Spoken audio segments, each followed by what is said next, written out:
সাংবাদিকদের যে ইমেজ যেটা ছিল 2006 সাল পর্যন্ত, সেই ইমেজ একেবারে ধ্বংসপ্রাপ্ত করে গেছে শেখ হাসিনা। এখন ইমেজ ধ্বংস করেছে, বিশ্বাসযোগ্যতা ধ্বংস করেছে, সম্মানহানি করেছে। কারণ আমরা দেখেছি সব আমার মতো বয়োবৃদ্ধ সম্পাদকরা কিভাবে তৈলবর্ধন করেছেন। এটা আমাদের দেখা, আপনাদের দেখা। সংবাদ সম্মেলনের নামে তারা কি করেছেন? তাদের কেউ কেউ মারা গেছেন, কাজে মৃত ব্যক্তির নাম নিয়ে তার সম্মানহানি আমি করতে চাই না, কিন্তু সম্মানহানি আমরা করি নাই। তারা নিজেরাই নিজেদের সম্মানহানি করে গেছে এবং নিজেদের সম্মানহানি করতে গিয়ে তারা সম্পূর্ণ সংবাদ মাধ্যমের সম্মানহানি করে গেছে। আজকে আমি দেখছি যে আপনারা একটা দাবি করছেন এবং এখানে লেখা দেখতে পাচ্ছি যে গণমাধ্যমকে রাষ্ট্রের চতুর্থ স্তম্ভ হিসেবে সংবিধানে অন্তর্ভুক্ত করতে হবে। তো চতুর্থ স্তম্ভ হিসেবে অন্তর্ভুক্ত করতে গেলে আসলে তো আমাদের আগে প্রকৃত চতুর্থ স্তম্ভ হতে হবে নাকি? আমরা যদি প্রকৃত চতুর্থ স্তম্ভ হতে না পারি তাহলে সংবিধানে অন্তর্ভুক্ত করার দাবি জানিয়ে লাভ কি?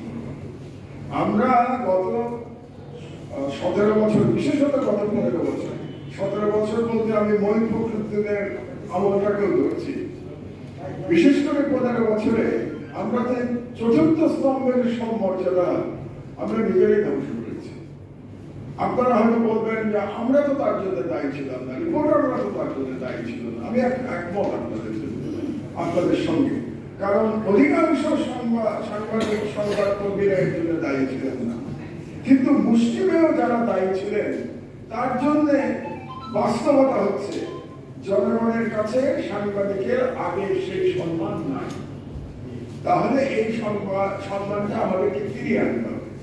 আমাদের লড়াইটা কিন্তু ওই সম্মানটা নিয়ে আনার জন্য। আমি আমার সহকর্মীদের নিয়ে আমার মতো করে কিন্তু এই লড়াই শুরু করেছি। আমার পত্রিকা 4.5 মাস বয়স এখন, মানে নতুন করে পুনঃপ্রকাশিত হওয়ার পরে আমরা কিন্তু চেষ্টা করছি এই লড়াই করতে। যেমন একটা ছোট্ট উদাহরণ দিই, গতকাল আমাদের সংবাদপত্রের যে লিড নিউজ ছিল তার শিরোনাম ছিল নির্বাচন কমিশন নিয়ে নানা বিতর্ক। তাহলে দেখেন এই সরকারের নির্বাচন কমিশন নিয়ে বিতর্কের লিড নিউজ করছি আমরা, মানে আমরা সিগন্যাল দিচ্ছি যে আমরা আমাদের দায়িত্বটা, চতুর্থ স্তম্ভের দায়িত্বটা পালন করব। তার আগে গতকাল না, তার আগের বুধবারে আমার যে মন্তব্য প্রতিবেদন আমি প্রতি সপ্তাহে যেটা লিখি সেটার শিরোনাম ছিল ডক্টর ইউনূস সরকারের উপদেষ্টা সহকারীদের সমাধান।